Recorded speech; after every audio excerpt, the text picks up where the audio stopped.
Estudo da Palavra. Meu nome é Pastor Wayne e nós estamos falando com você a respeito de guerra espiritual e libertação.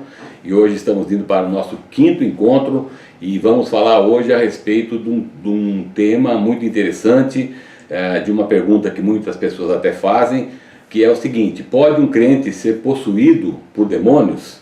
Quem sabe você já tenha até se perguntado, ou quem sabe isso seja uma dúvida que você que está me assistindo possa ter. Muito bem, vamos então partir do pressuposto que, teoricamente, não, né? Como muitos dizem, uma vez que você tem o Espírito Santo, você não pode ter um demônio dentro de você, porque afinal de contas você tem o Espírito Santo. E o Espírito Santo, onde ele habita, não pode haver demônios. Essa é uma teoria que muitas pessoas, vamos dizer assim, elas assumem, não é? Todavia, quando a gente vai para a prática, para a experiência, nós temos visto muitos ditos crentes que estão sim endemoniados. E vamos aqui abrir um parênteses também para falar a respeito desses dois pontos importantes para que você entenda. Existe uma grande diferença entre estar possesso e estar endemoniado. Estar possesso é quando aquele demônio, aquele espírito, ele possui a sua mente, não é? Você perde então, de certa maneira, a sua lucidez, não é? Você é dominado, você passa a ser dele, por isso que o nome é possessão. Você passa a ser propriedade daquela entidade e ela então tem domínio sobre a sua vida completamente. Já o endemoniamento é algo diferente. O endemoniamento é a permanência de um demônio dentro da sua vida, mas que ele não tem então o acesso de possuir, ele ainda não possui a sua mente. É óbvio que provavelmente isso possa acontecer uma vez ou outra, mas a pergunta aqui é essa: pode um crente ser possuído por demônios? Então, respondendo essa primeira pergunta, hipoteticamente não. Na prática nós temos visto que isso é possível, não é? E como pode então, vem a outra pergunta, como pode então um crente estar endemoniado? Bom, há muitas formas de um crente estar endemoniado. Primeiramente, através de pecados, né, que ele praticou antes da sua conversão, e isso permitiu que alguns demônios ou demônios entrassem na vida dele. Vamos deixar uma coisa aqui bem clara em relação a isso, né? O Espírito Santo habita em nosso espírito, e esses demônios, eles habitam na nossa carne, então há uma grande diferença, ok? Bom, vamos lá voltar então ao nosso esquema, não é? Bom, então essas pessoas praticaram certos pecados, e esses pecados abriram portas para que demônios entrassem na sua vida e se alojassem ali e ali permanecessem, causando algum tipo de situação, obviamente, causando uma enfermidade, causando um transtorno, né, causando alguma situação que é proveniente, sim, da permanência daquele demônio dentro do corpo dessa pessoa. Mais para frente, nós vamos falar um pouquinho a respeito da onde eles costumam se alojar, né, para que você também possa ter uma compreensão nesse sentido, tá? Então, é possível um crente ser endemoniado ou estar endemoniado? Sim. Quando? Quando essa pessoa não era ainda crente, ela praticou alguns pecados e esses pecados permitiram que esse demônio entrasse na vida dela.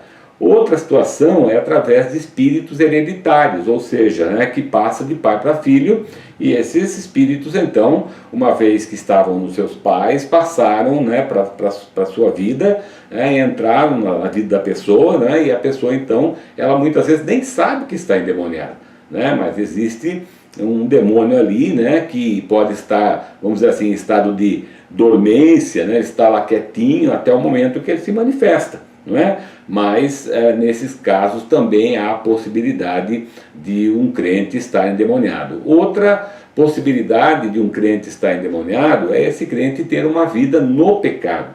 Veja bem que nós somos pecadores sim, mas nós não vivemos no pecado, né? Cristo nos salva do pecado, ele não nos salva no pecado. Então é importante também que você saiba disso. Uma pessoa que está vivendo, um crente que está vivendo no pecado, né, ele pode abrir portas à sua vida para que seres espirituais ou que demônios entrem na sua vida. Outra maneira de uma pessoa estar endemoniada, um crente estar endemoniado, é através de trauma intrauterinos, né? O demônio entrou ainda quando aquela criança, né, estava em formação ali, ou estava até no útero da sua mãe, por uma situação cometida, né, pela sua mãe, não é?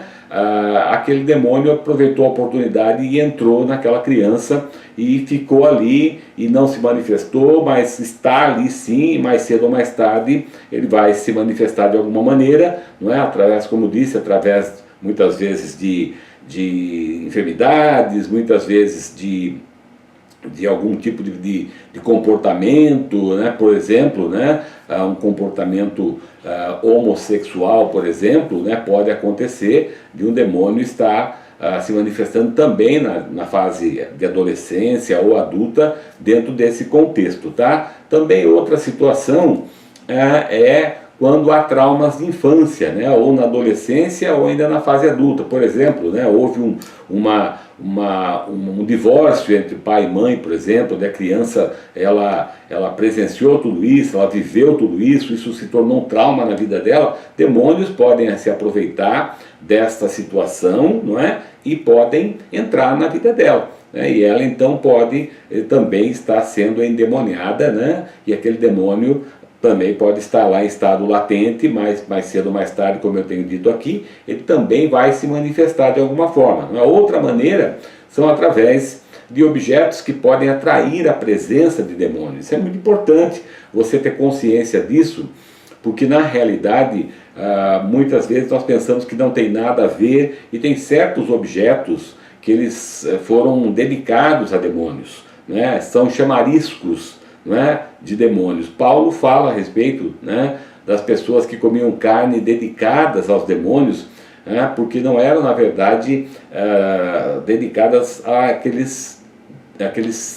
deuses, vamos dizer assim, mas sim a demônios que estavam por trás daquilo, não é? Então também nós entendemos que alguns objetos, né, eles podem estar sendo atrativos para demônios, né? Estrela de 5 pontas, alguns talismãs, coisas desse sentido que a gente sabe, né, que foram oferecidas a esses seres, e esses demônios então encontram a oportunidade para entrar na vida da pessoa através destes objetos que são chamariscos, para que eles então possam estar vindo e habitando ali, ok?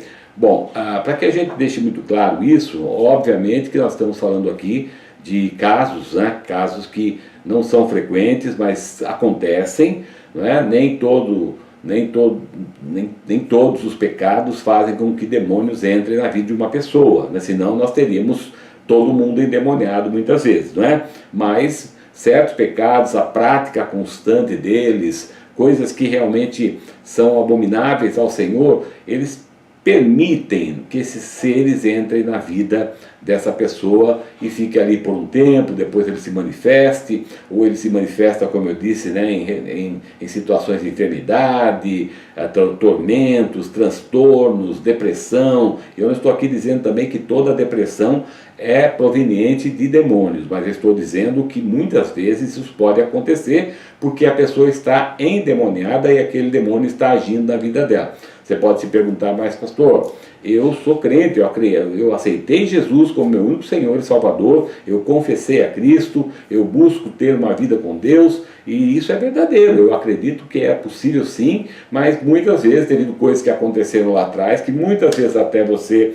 não tem conhecimento, você tem tido situações de vozes interiores, sentimentos, que você fala, não é possível, o que será isso? Né? Você vai ao médico, por exemplo, faz os exames, o médico não acha nada, isso pode ser sim um endemoniamento, né? e pode chegar ao ponto até de uma possessão demoníaca, onde esse demônio vai tomar a mente da pessoa, vai tomar a vontade da pessoa, vai poder se manifestar falando com vozes diferentes, né? Vai começar a fazer certas coisas que geralmente uma pessoa comum não faria. Então fica aqui a dica, a necessidade sim de libertação.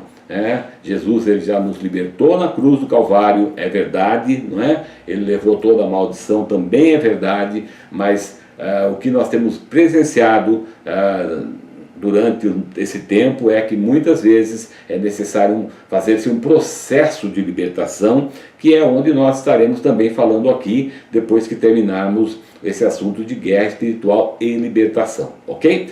No final dos nossos estudos, certamente nós estaremos dando dicas, estaremos falando a respeito de como você pode ser liberto desses seres que podem estar na vida de uma pessoa, pode até estar na sua vida, porque a sua vida muitas vezes nada dá certo, muitas vezes as coisas estão realmente ruins, então você precisa ser liberto dessas coisas no nome de Jesus, tá bom? Muito obrigado mais uma vez pela sua audiência, Deus abençoe sua vida e até o nosso próximo encontro.